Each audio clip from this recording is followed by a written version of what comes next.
One of the most interesting and exciting panels at CitizenCon this year was called Power Play, and it was all about resource management. That might not sound particularly exciting, but delving deeper, it has huge implications for making Star Citizen a much more interesting game, particularly for multi-crew ships. Across this video, we'll talk about boarding, engineer gameplay, ship captains, and tuning and overclocking ship components, which I think sounds awesome. I'm Varrister, and whilst this video may not have quite so much suffocation talk as the panel, we'll cover why those elements are so exciting for building out the game. This channel regularly hosts a range of Star Citizen videos, ranging from guides to ship reviews, so if this kind of thing sounds interesting to you, you might like to hit that subscribe button so that YouTube shows you more videos like this.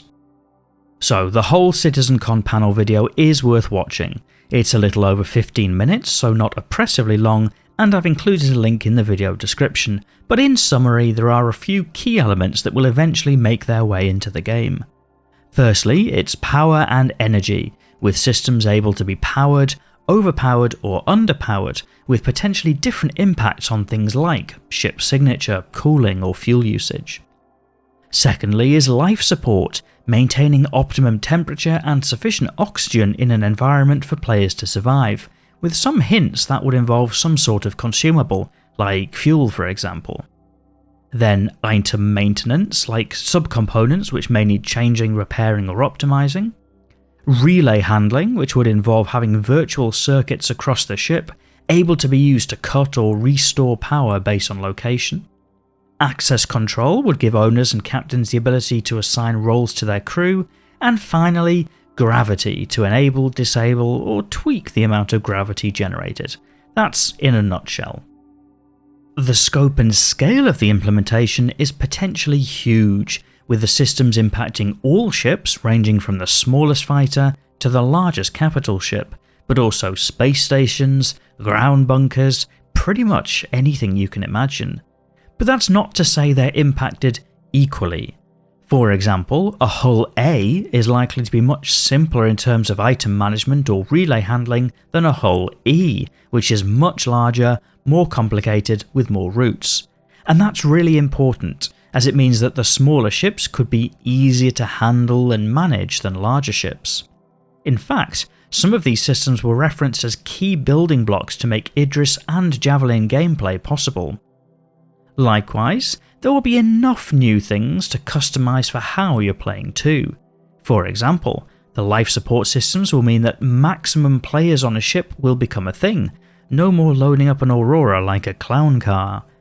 Equally, for smaller multi-crew ships, it means that potentially there will be tweaks that can be made between flying with a crew or solo, for example, reducing the life support if you're alone on the ship.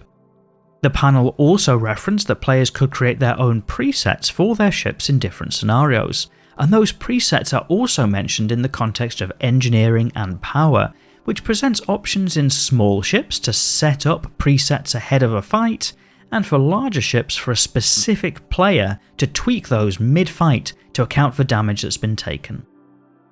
For ship owners and captains, the access control will give more control about distributing roles to players. If you're aboard a small ship with just your friends, you can probably give them all full control. But if you're on a larger ship with NPCs or random players, it gives the captain another element of gameplay to do in managing that access. For example, if the ship takes a big hit and some of the crew are killed, the captain might need to reassign some roles to allow repairs to happen. And in some of those larger and more complex ships, the captain role is a job in itself in coordinating the team. The impact on oxygen is also subtle. You might think it'll mean that players just always wear a spacesuit aboard, and that might be a thing. For modern Navy ships, when they enter combat, the crew often wear special fireproof clothes. But it might also be that the life support requirements also impact player-owned spacesuits, so maintaining a life support environment will offer another avenue of gameplay. Relay circuits introduce meaningful gameplay choices. The example showed was moving a fuse from a turret to the body of the hammerhead, which disabled the turret but restored power to the rest of the ship. I do hope there are spare fuses that can be bought and stored aboard for such instances, but there could be situations where a genuine choice to remove a fuse is valuable. For example, to cut power to an area if the ship has been boarded, or if damage to the ship has created a short circuit. In addition, there will be increased value in having a good knowledge of any given ship, to know how the power routes work and where specifically things are located. And speaking of boarding, the panel mentioned increased time to kill, which coupled with other mechanics could make for interesting situations of disabling and boarding ships. For many players that will be much more enticing. But all in all, there's going to be a lot of options, ranging from dedicated gameplay loops on larger ships to things you can do on smaller ships to optimize and customize before setting off. So I'm pretty excited by the possibilities on offer. But what do you think? Are you as excited as I am? You can let me know in the comments, I'm sure there will be some strong views. If you enjoyed this video, you might press that like button to let me know this is the sort of video you'd like to see more of. Otherwise, and as always, thank you for watching.